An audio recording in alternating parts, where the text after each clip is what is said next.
What would you do if you were offered everything your heart desires, with one catch? You have to lose your soul. Today on Truth for Life Weekend, we'll find out why the pursuit of happiness is ultimately a depressing quest. Alistair Begg continues his investigation of 7 questions God asks. We're studying Matthew chapter 16, verse 26.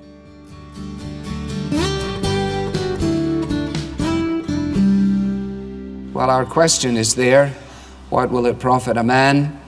That could easily be, what will it profit a woman? What will it profit a man or a woman? What will it profit anybody to gain the whole world and yet lose their soul? Now, our questions have had a variety of appeals depending on the background out of which a person comes. I think tonight this particular question should reverberate quickly in the minds of business personnel. This is a question for accountants, if you like. And it is a very straightforward question. It would be possible by dint of its clarity that we might even sidestep its impact. And so we need to be careful that we apply our minds to what is actually being said. What good will it be? What advantage will there be for the person gaining the whole world, yet forfeiting or losing their life or their soul? This is not actually an unfamiliar question posed in a variety of ways. It is the subject matter of movies and poems and books, in fact. And one might often be tempted to think that all of them are derivatives of this great and fundamental question. Jesus was routinely asking questions. Jesus was expert at speaking to people where they were. The very use that he made of parables or of stories, the way he pointed out circumstances, saying to people, there was a sower and he went to sow, or there was a man and he was building his house, and there's immediate points of identification. And in a similar vein, he says to them, the kingdom of heaven is like a merchant looking for fine pearls. Or the kingdom of heaven is like a treasure that a man finds in a field and immediately goes and purchases the field in order that he might benefit from the treasure. The kind of points of contact that people would readily identify with. And in both of those little parables, he was actually saying the kingdom of heaven is a good buy no matter what price you pay for it. It's a good buy at any price. This is a stock that you ought to own. You ought to own stock in the kingdom of heaven. It would be worth selling all the rest of your portfolio, he says, in order to hold this one stock. Now that's what Jesus was saying there. And what he's doing here in this question, which is this evening's question, is he is addressing things not from a judicial perspective, but from a commercial perspective. What he says would be the point, for example, of gaining all the money in the world if you're not around to spend it. What possible advantage would there be in becoming very famous and yet for the end of life to reverse that completely? It's the kind of question that we can easily identify with. But we need to be clear about the terminology, and some of you have been following along, perhaps in a translation that actually translates the word soul as life. And there is a reason for this. The word in Greek is the word psyche, from which we get our English word psyche. And the distinction is between bio, the Greek word from which we get our English word bio, giving us biology, etc., and psyche, which is this dimension of life, which is a far more significant dimension of life. It is, if you like, the inner life. If we could say it in these terms, it is the you. You know, it is the real you. It's the part of you which, when the Bible says God has set eternity in the hearts of men, it's that part of you. We are an entity of physiological and spiritual and psychological elements, all of that making up our true self. The part of us, if you like, that will transcend this earthly sphere, that will transcend time and space as we know it. The part of us that will survive even death. That is what Jesus is referencing here. Whether we translate it as the life that is really life, or whether we translate it soul, however we deal with it, he's asking the question, what possible good would it be for an individual to gain the whole world in the here and now and actually to lose their soul? Now, I'm not going to suggest to you that this is an easy question just because it is a simple question, because it actually forces us to think about things that we may not really want to think about. It forces us to think about issues of eternity, of death, of the end of life, of its brevity, of what I'm doing with my existence, about whether my life actually counts, whether it counts for anyone or anything beyond myself, whether my life is oriented exactly towards my own selfish preoccupations, or whether my life is oriented in a different direction entirely. All of that and more is wrapped up in the challenge of this question. And it forces many of us to go beyond the 9 dots of our own explication of life. Tonight's question is, what possible advantage will there be for the individual gaining the whole world and losing their soul? Now, the reason that I read the surrounding section is because it's always important to do that when you're reading anything, isn't it? I mean, anybody can lift a sentence out of anywhere and make it say just about all that you want it to say. And if you're skeptical at all, that's one of the reasons that you may have concerns about individuals like me. You may have actually written most of us off. Well, they just lift pieces out of the Bible and they make them say whatever they want them to say. Well, I don't want to do that, and that's why I read around, and if your Bible is open, or if you care to look at it, you will see that Jesus is addressing his disciples, and in the course of that, he espouses essentially a general principle. A general principle with universal application. We know that because of the way he introduces it. In verse 25, he says, whosoever wants to save his life will lose it, but whoever loses his life for me will find it. This is a great paradox that's worthy of our consideration. The loss of life to which he refers is not just an ultimate loss of life in the then, if you like, which he comes to down in verse 28. This is not just simply the idea of you'll lose it all then later on when you're gone, but he's actually pointing out that there is an immediate loss of life when an individual chooses to try and hoard life or explain life or live life oriented completely around the self.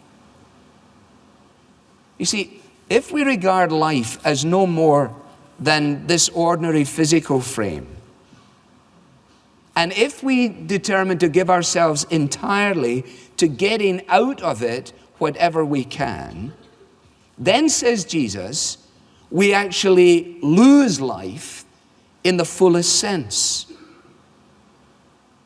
We end up existing, according to Jesus, but not actually living. Now, I'm not sure I understood this passage before this week. I think up until this week, I thought that what Jesus was saying was that the selfish person will be punished by having their life taken from them. In other words, there was a threat in this, that Jesus was issuing this as a form of threat. If you're selfish, you know what will happen to you. Like the grandmother speaking to her grandchildren on a rainy Thursday afternoon. Now, if you're not going to share with your sister, you know what will happen.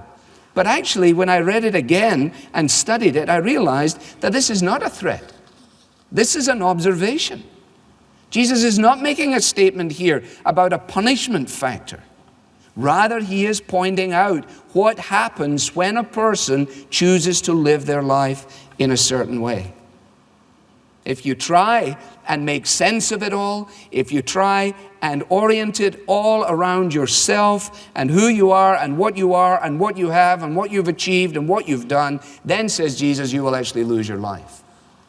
Now, we can illustrate this lots of places. One of the wisest men that ever lived was Solomon. And back in Ecclesiastes, I don't suggest you turn to it, but in Ecclesiastes, if you would like to read a book for homework, then you could read Ecclesiastes. It's pretty good. And it essentially is the journey of one man trying to solve the riddle of life without punching out beyond time and space, without really considering eternity. And he goes down a whole series of dead-end streets, familiar dead-end streets. He said, I devoted myself to study and to explore by wisdom all that is done under heaven. In other words, I walked the pathway of intellectualism. I thought that perhaps by making sure that I was as clever as I could be and as credentialed as I might be, I would be able to solve the riddle of life. And then he says, but what is twisted can't be straightened, and what is lacking can't be counted. He said, ultimately, I'm still left with more questions than I have answers. And so he said, I tried to go down the pleasure street, but I also found that pleasure was actually like drinking salt water. The more you tried it, the more you had to have, and the more you had, the more thirsty you became. And so he said, I just decided to amass stuff. I denied myself nothing that I could see. I refused my heart nothing. I engaged in the acquisition of everything that was around, and I realized that when I put it all together and sat and looked at it, it didn't satisfy either. Somebody sent me a copy of a note that had come from a lady to another lady who was suggesting that it was time for ladies to step up and to make sure that they didn't let life pass them by. And in the course of the email, the lady suggested to the recipients of her email, remember this motto to live by. Life should not be a journey to the grave with the intention of arriving safely in an attractive and well-preserved body, but rather to skid in sideways, chocolate in one hand, wine in the other, body thoroughly used up, totally worn out and screaming, woohoo, what a ride! I like that kind of honesty. What the lady's saying is, let the good times roll. Gravity's taking over. Let's just write it out.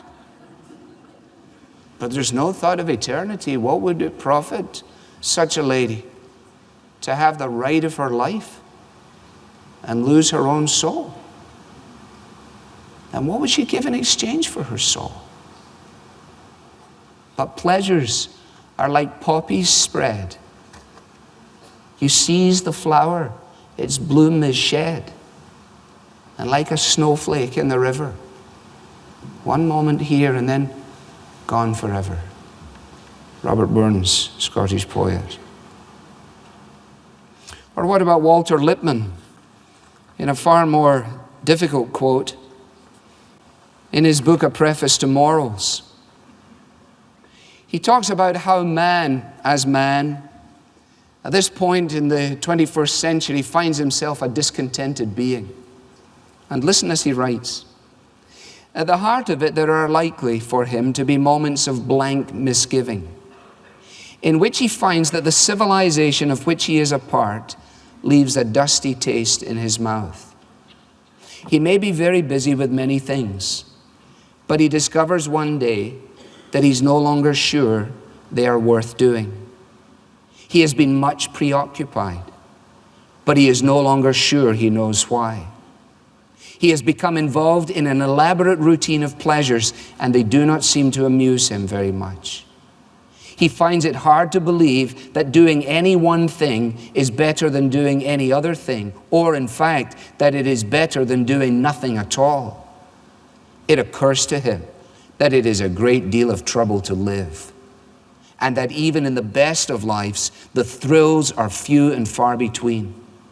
He begins more or less consciously to seek satisfactions because he is no longer satisfied. And all the while he realizes that the pursuit of happiness was always a most unhappy quest. Is there somebody here tonight and you have that dusty taste in your mouth? Listen again to Jesus' question. What possible advantage would there be in gaining the whole world and losing your own soul. One final illustration of that, and we'll draw it to a close here in a moment. But Jordan Redland was a very successful property developer in the UK. He was a bit of a cynic as well. He made a terrific amount of money. And when he died, he was cremated and left instructions in his last will and testament that his ashes should be made into egg timers. And he insisted that an egg timer be given, one to his accountant and the other to the equivalent of an IRS agent with whom he had spent a terrific amount of time. Why?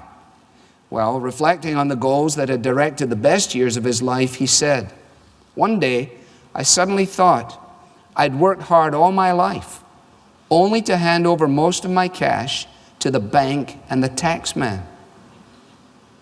So when I kick the bucket, I may as well go on working for them."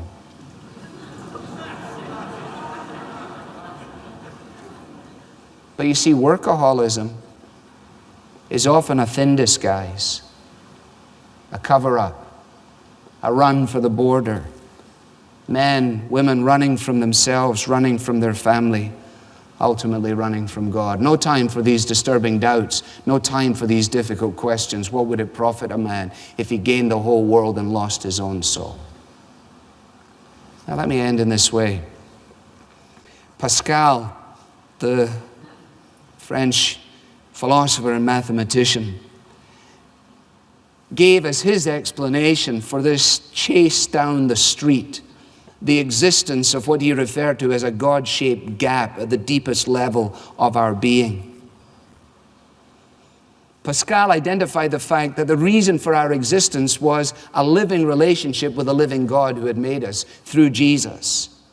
And he identified the fact that since that was such an intrinsic part of the human psyche, there was nothing that could fill it. Well, what do we need? Well, we need what Jesus challenges us to consider, and that is an eternal perspective. An eternal perspective. I know most of us don't want to have an eternal perspective, because if you think in terms of eternity, you've got to think about the fact that time is passing through our fingers. It's going through our fingers as if we were picking up pieces, little lumps of sand on the beach, and the more we squeeze it, the more it squeezes out and goes away. Such is life. If you're here tonight and you don't believe these things, if you're dead honest, your problem with Christianity is probably not that the church is old-fashioned. Breathing is not exactly, novel. We've been doing that for a long time too. It's not usually that the sermons are boring, although I haven't a great deal to say about that. It's neither is it that science has disproved the Bible, because it hasn't. It just hasn't. No, the real problem is that deep down inside, your heart and mine is cold towards God. And we prefer to save our own souls by pursuing the world than to forsake what we desire most and pursue Christ. The remarkable thing about the story of the Bible is that there is an answer to this question about the value of your soul. And the value of your soul is seen actually in the surrounding context again. The value of your soul is seen in a cruel scene outside of Jerusalem, where a man hangs between two other men, all of them crucified by the Roman authorities. And the man in the middle cross cries out some very interesting things. At one point he cries out in one word in Greek, tetelestai, it is finished, making people wonder, what's finished? At one point he cries out, my God, why have you forsaken me? And the reason that he cried out as he did was because on the cross he gave himself for the souls of men and women. He hanged upon the cross, despised, rejected, pierced, scarred, scorned, so that what we deserve, he having received, what we do not deserve, he might freely give. And that's how much you matter to God. That if there was a way to have 1,000,000 worlds and to spend them all, they would never be enough to provide for your soul. And Jesus has come and he's done that. Now at the very beginning of the text, Jesus has explained to his disciples what it would be like if they were going to become his followers. And people ask me all the time, well, I think I'm getting the picture. I think I understand a little of what you're saying. But you know, what's involved with this Christian thing? Well, you know, the super thing about it is, and the one that allows me to speak with such confidence, is that there's no silliness in this. There's no soft option in this. There's no televangelism in this. This is very rigorous. It's very demanding. Listen to how Jesus put it. He says, you want to be my disciple? Number one, come after me. Come after me. Walk where I walk. Come after me as your rescuer and as your ruler. Number two, deny yourself. In other words, get off the throne of your life. Get off the throne of your life. I came to sit on that throne. If you continue to sit on the throne and covet your throne and covet yourself, you lose life now and you lose it then. But if you get off the throne and enthrone me, then you will discover life that is truly life. And thirdly, take up your cross every day and follow me. In other words, it's not a momentary decision. It's a lifetime commitment. Dying to myself every day, identified with Jesus, risking my life for him, if you like. For many of these disciples, it meant death. For people around the world today, it still means death because of their commitment to Jesus. For you and I, it may not mean death. It could, I suppose. But it may mean that you have to face all those jokes from all your academic friends. It may mean that you will have to walk a path of loneliness amongst the immorality of your peer group. I don't know what it will mean, but I guarantee you, on the authority of what Jesus said, that if you and I are prepared to come to his cross and bow before him and acknowledge who he is and what he's done and give up our lives as best we know how, then he will give to us life that is life in all of its fullness, now and for all of eternity.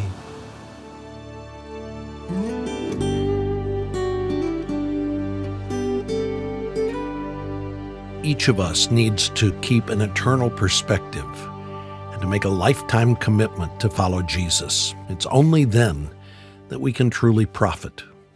You're listening to Truth for Life Weekend with Alistair Begg. If you'd like to know more about what it means to follow Christ, visit us at truthforlife.org/thestory. There you can watch a helpful video that explains how Jesus' sacrifice on the cross frees us from sin and grants us salvation. God's saving grace isn't something we earn. It's a gift freely given to those who believe. Again, visit truthforlife.org/thestory to hear more. We just heard how vital it is for us to follow Jesus as both our rescuer and our ruler. This is a message we need to share with everyone. But just the mention of evangelism strikes panic in many of us. That's why we're recommending to you a book titled Mere Evangelism, 10 Insights from C.S. Lewis to help you share your faith. This is a book that will better prepare you to share the gospel with conviction rather than with apprehension. You can find out more about the book Mere Evangelism when you visit our website at truthforlife.org. But you need to hurry. This is the last weekend we'll be offering this book. I'm Bob Lapine. Thanks for listening. How do we find meaning in life? Is it through the pursuit of pleasure or adventure or self-expression? Maybe it's through personal relationships. We'll hear the answer when you join us next weekend. The Bible teaching of Alistair Begg is furnished by Truth for Life, where the learning is for living.